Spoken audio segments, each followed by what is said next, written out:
Je suis le docteur Consigny, Paul-Henri, je suis responsable du centre médical de l'Institut Pasteur à Paris, responsable en particulier du centre de vaccination internationale et de médecine des voyages.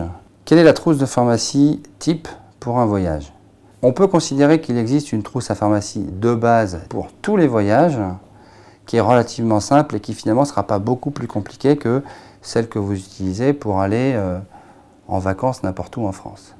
Elle va contenir des médicaments contre les douleurs, du paracétamol par exemple, éventuellement pour les personnes un petit peu sensibles au niveau digestif, un antispasmodique, pour tous les voyages à l'étranger, un antidiarrhéique, simple, on n'a pas besoin de médicaments antiseptiques intestinaux. Pour les personnes allergiques, on va donner un anti-allergique, c'est absolument pas utile de le prendre systématiquement. Pour les personnes sujettes au mal des transports, on va pouvoir donner un traitement adapté.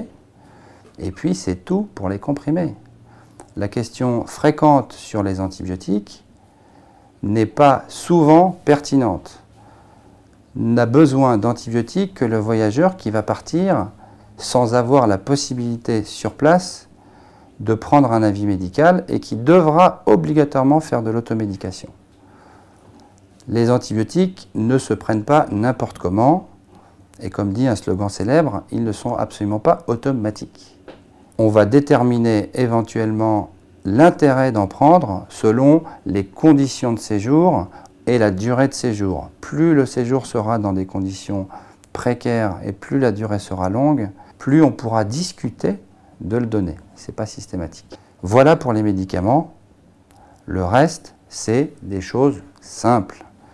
Un antiseptique pour la peau, des compresses, des pansements, sparadrap, pince à épiler, ciseaux, thermomètre.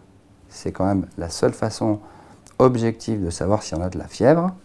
Tout ce qui est nécessaire pour se protéger contre le soleil, la crème solaire, éventuellement après exposition une crème apaisante. D'autres choses auxquelles on pense moins, qui sont penser à prendre ses moyens de contraception et le cas échéant des préservatifs, puisque c'est quand même le seul moyen pour les célibataires qui partent à l'étranger de se prémunir contre les infections sexuellement transmissibles.